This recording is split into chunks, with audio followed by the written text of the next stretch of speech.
I'm not going to say that in the real presentation. Carl Jung once famously said, "Until you make the unconscious conscious, it will direct your life, and you will call it fate." The unconscious is extremely important in deciding everything that you do. Although everyone likes to think about their thoughts and all this stuff, there's so many more layers directing your behaviors. So, what makes the unconscious? Well, there's a number of things, including childhood, repressed emotions, repressed experiences, collective experiences, the collective unconscious. But what we're talking about today is repetition.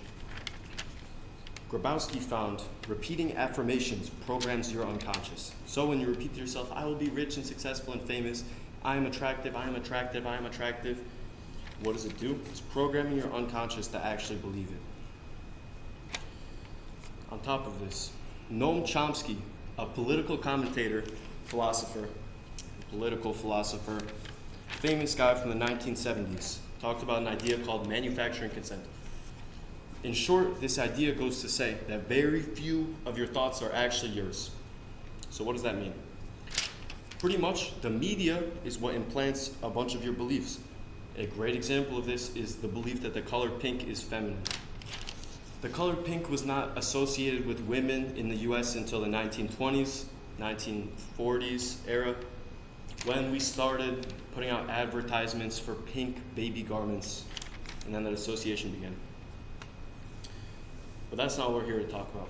We're here to talk about why you should consume music thoughtfully, seeing as it impacts your life significantly. Music is engineered to penetrate the unconscious. Nikola Tesla, one of the greatest minds of all time, said, "If you want to understand the secrets of the universe, think of things in terms of frequency and vibration." Well, what's the importance of that? Everything is vibrating. Music is literally vibration, right? Have you ever seen Baby Driver, the movie? You know how the deaf adoptive father touches the stereo to hear the music?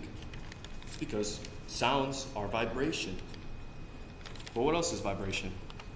Your body is vibrating all the time. So, generally speaking, these vibrations can vary, right? 62 to 70 megahertz is a healthy body. Under 58 megahertz is a diseased body. Diseased, not deceased, right? And the worse the illness is, the lower it goes. So cancer is like way lower than diabetes, right? On top of this, a schizophrenic person is 40 megahertz. What does this mean? Mental illness is also a vibrational issue.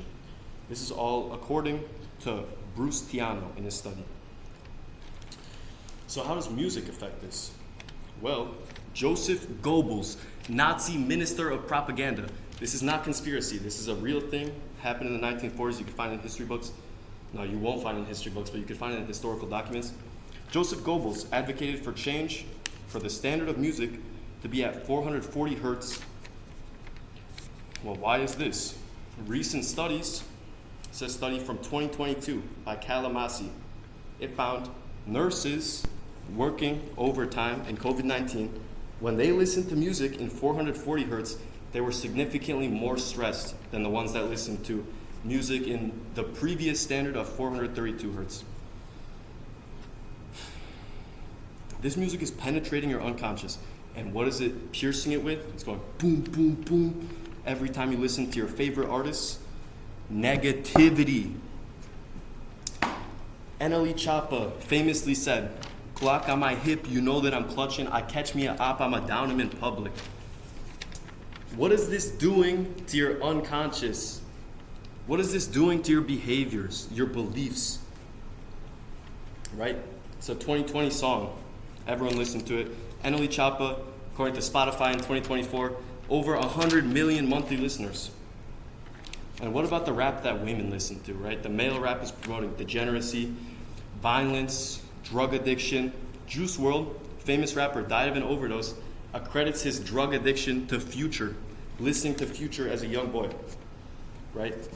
And not to mention the sexual degeneracy. A lot of woman rap promotes this. So your favorite artists, Megan Thee Stallion, Ice Spice, all of these people are destroying your unconscious, ruining your life. And according to Ice Cube, member of the NWA, This stuff is purposeful. Ice Cube said, industry giant Leor Cohen, the owner of Warner Bros. Music label, came to him and told him to implant more violent lyrics into his songs with the group NWA in order to drive people to private prisons. And guys, this is not just an issue with rap music. The pop music is all about lust, right? It's all about lust and drugs and feelings. I'm having fun. The girl music is all about sadness, about men, distrust in men, anger, right? And although it's not as damaging as rap music, it's still very harmful to your unconscious. Rock music, all about sex and drugs. Rock is the old rap, right? And let me ask you this. If you had a blank slate, you get to have your child. Objectively, clearly thinking here, would you want your child ingraining these ideas into their head? And it's not just their head, it's their unconscious.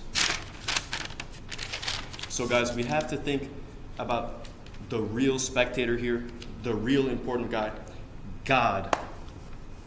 What's up with him? He wants you to keep evolving. There's no excuses to God. What do you do when you bring excuses to God? You're taking on the character of Adam, right? Oh, she made me do it. The woman made me do it. It's excuses. God doesn't believe in excuses. Ephesians 4:18, having the understanding darkened, being alienated from the life of God through the ignorance in them, because of the blindness of their hearts. Think about Sodom and Gomorrah.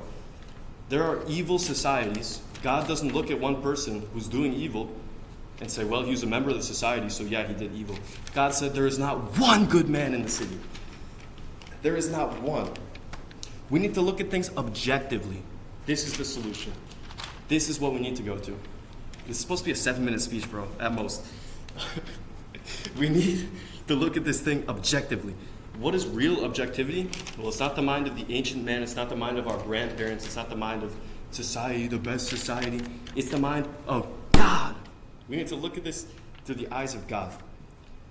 And let's look at the books, Leviticus, Genesis, and Lamentations. What do these tell you? A few things. The evil of man does not go unpunished, bro. God smites whole cities. He smites single men, right? There is judgment in this world, and it is deeply ingrained into our unconscious. After a wholehearted encounter with God, a true prayer, go to church, and then go play Eneli Chapa, Ice Spice, and tell me how you feel about it. Tell me, do you really think that this is the best thing for you? Do you really think this is non-sinful? You will get benefits on heaven and earth for suffering through not listening to your favorite Taylor Swift. The difference between a saint and a great sinner is determination. That is it. It is literally saying, I'm going to pick myself up and I'm going to keep working. So guys, try living without it. Listen to 1950s music, classical, jazz, opera, anything that is not implanting evil into your unconscious. And if you see no change, you could go back. But I'm guaranteeing you, your behavior will be better. Your thought loops will be less. You will see way less demonic entry into your mind. And finally, you'll be more thoughtful because you're listening to things that aren't taking your thoughts and putting them in randomness. Try it and tell me how you feel.